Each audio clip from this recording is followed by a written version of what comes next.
Қарттар үйіндегі ата. Өзім жастайынан еңбекқор едім. Мектепті бітірген соң техникумға түсіп, мамандығым бойынша үлкен комбинатқа жұмысқа орналасқам.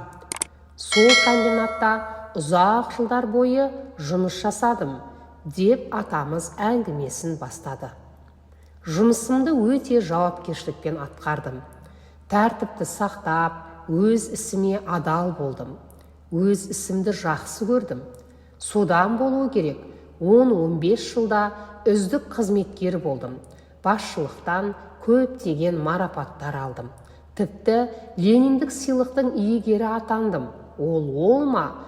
СССР министрлер кеңесінің төрағасы Алексей Николаевич Косыгиннің қолын бір рет емес, 2 рет алған адаммын. Ол кезде Алексей Николаевич СССР-дағы ең беделді, ең кемеңгер адам болатын. Менің де отбасым болған. Құдайдан тілеп алған алтын асықтай бір ұлым, сырғадай бір қызым болды. Өзіміз бір аштық пен бір тоқтықтың арасында жүріп жетілген соң, балаларым ондай қиындық көрмесін деп, барымды балаларыма арнадым. Өзім ауылдан шыққан соң, оқуда, жұмыста, орыс тілінен қатты қиналдым. Орыс тілін білмегенім үшін көп кедергілерге тап болдым. Бертін келе үйрендім ғой орысшаны. Сол үшін ұл қызым мен сияқты орысшадан қиналмасын деп, екеуін де орыс балабақшасына, одан кейін орыс мектебіне бергем. Басқалар ішіп жемге жармай жүргенде, біздің үйдің дастарханында шоколадный май, сыр мен колбаса үзілмейтін. Тапқан таянғанымды ұлым мен қызыма жұмсадым.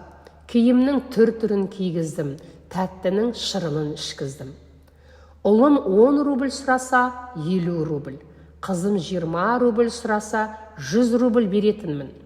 Кішкентай күндерінде ұлым да қызым да сабақтарын жақсы оқып, үйірмелерге қатысып, тіпті жүлделі орындар алып та жүретін. Екеуі де бала күндерінде үздік оқушы ретінде артекке барып демалып келген.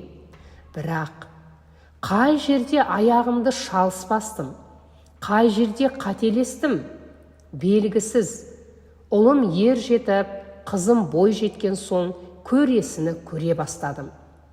Универде жүрмін деген ұлым қаланың бұзық орыс балаларына қосылып, гараждардың арасына барып, ішумен шегуге құнықса, практика адамын деп жүрген қызым жеңіл жүрісті орыс қыздардың үйіріне қосылып үлгеріпті.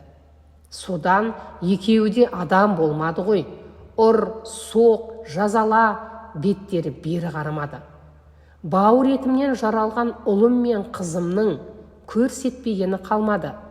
Оны көтере алмай, етегі жасқа толып, егілуден арыға бара алмаған әйелім уайымның түбі жаман ауруға ұласты. Одан алғашында коляскаға таңылды, одан әрі төсек тартты. Содан соң мені тастап, ана өмірге кетті. Содан қазір осындамын.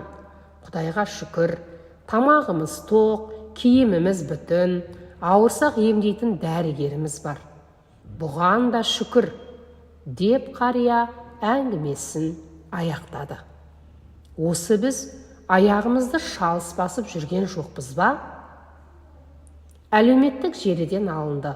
Оқыған Гүлбибі Әбусайылқызы. Ұнаса лайк басып, арнама тіркеліп кетуді ұмытпаңыз.